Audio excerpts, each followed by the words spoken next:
دیکھیں جی، مقامی، قومی اور عالمی سطح پر تنازعات اور جنگوں کی وجوہات پہلے پڑھیں گے۔ وجہ کیا ہوتی ہے، کیوں ہوتی ہے یہ جنگیں؟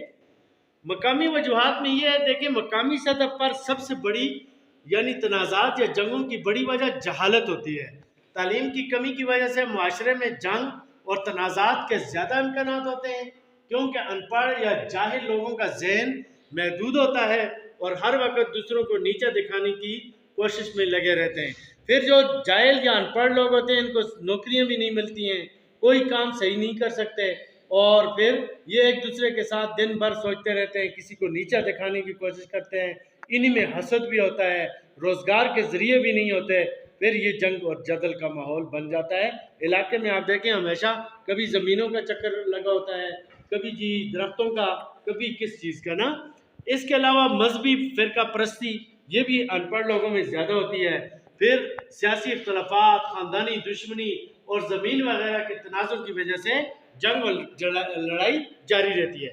قومی وجوہات میں قومی سطح پر جس ملک میں زیادہ قومیں ہوں، زیادہ زبانیں بولی جاتی ہوں، زیادہ مذاہب ہوں، وہاں لڑائی اور تنازعات زیادہ ہوتے ہیں۔ مثلا پاکستان اور انڈیا کا یہ حالات ہے۔ پاکستان میں بے شمار زبانیں بولی جاتی ہیں اور مذہب بھی مسلمان ہیں، ادھر عیسائی ہیں، سکھ ہیں، ہندو ہیں، ٹھیک ہے۔ پھر مذہبی لحاظ سے مسلمان تو ہیں، پھر شیعہ سنی فسادات ہوتے ہیں، ایک کو کافر کہتا ہے، دوسرا دوسرے کو، تو اس طرح ملک کی سطح پر یہ مسئلہ بن جاتا ہے۔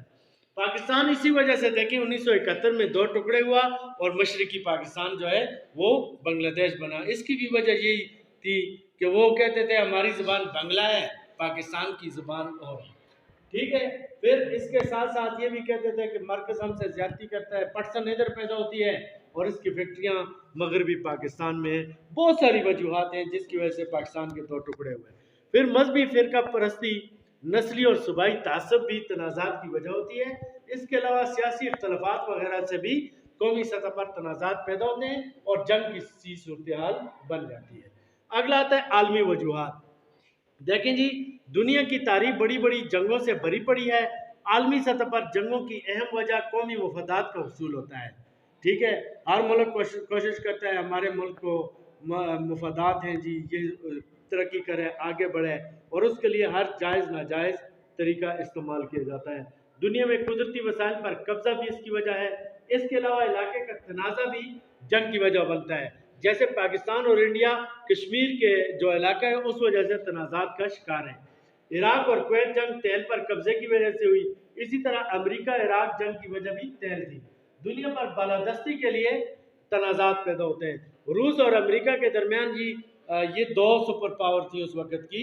کچھ ملک روس کے ساتھ تھے، کچھ امریکہ کے ساتھ۔ یہ کولڈ وار شروع ہوئی۔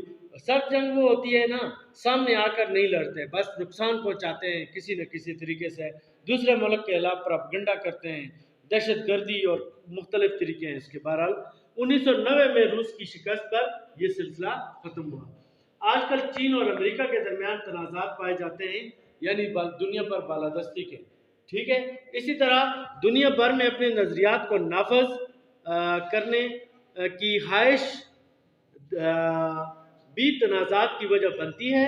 مسلمانوں کے نظریات سے اختلافات کر کے مغربی دنیا پروپیگنڈا کرتی ہے اور اس سے بھی تنازعات پیدا ہوتے ہیں۔ آپ دیکھیں مسلمانوں کو دہشت گرد کہا جاتا ہے جدھر، تو اس وجہ سے بھی یہ ہوتا ہے، یعنی مذہبی بنیاد بھی اس کی ہوتی ہے۔ اب ہم آخر میں یہ اس سے ریلیٹڈ ہے، مقامی، قومی اور عالمی سطح پر جنگوں سے اثر کیا ہوتا ہے۔ مقامی سطح پر کیا اثر ہوتا ہے؟ دیکھیں جی، مقامی سطح پر جنگوں سے یہ اثر ہوتا ہے کہ مقامی لوگ جب لڑائی جھگڑا ہو جاتا ہے، زخمی ہو جاتے ہیں، وہ دشمنیاں کئی عرصے تک جاری رہتی ہیں، افراتفری ہوتی ہے، پھر لوگ کیس کرتے ہیں، اس میں جی کیا ہوتا ہے، لوگوں کا پیسہ بھی ضائع ہوتا ہے، وقت بھی ضائع ہوتا ہے، لیکن پھر بھی دشمنیاں ختم نہیں ہوتی، یعنی اس کا یہ اثر ہوتا ہے۔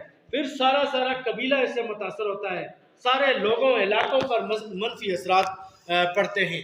اس کے علاوہ جب لوگ حالت جنگ میں ہوں تو جنگ کے بعد کیا ہوتا ہے، غربت آ جاتی ہے، لوگوں کی حالت خراب ہو جاتی ہے اور ان کو پھر ٹھیک کرتے کرتے بڑا وقت لگتا ہے۔ جنگ کا نتیجہ تاریکی اور تنازع جو ہے وہ دشمنی میں بدل جاتے ہیں. جنگ کی وجہ سے اور جہالت میں اضافہ ہوتا ہے اور بے روزگاری میں اضافہ ہوتا ہے. مکان جو ہیں وہ خراب ہو جاتے ہیں, زمینیں خراب ہو جاتی ہیں اور نسلیں تباہ ہو جاتی ہیں. اب قومی سطح پر کیا ہوتا ہے؟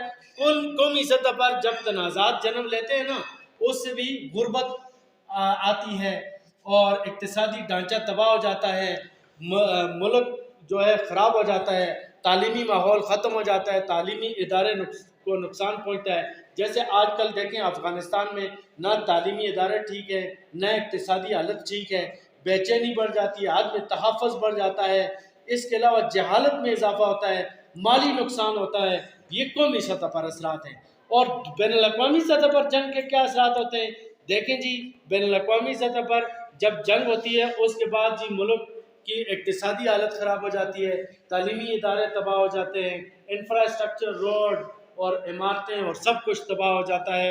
اور پھر دیکھیں جس طریقے سے آپ دیکھیں افغانستان میں جو جنگ ہوئی ہے پوری دنیا پر اس کے اثرات.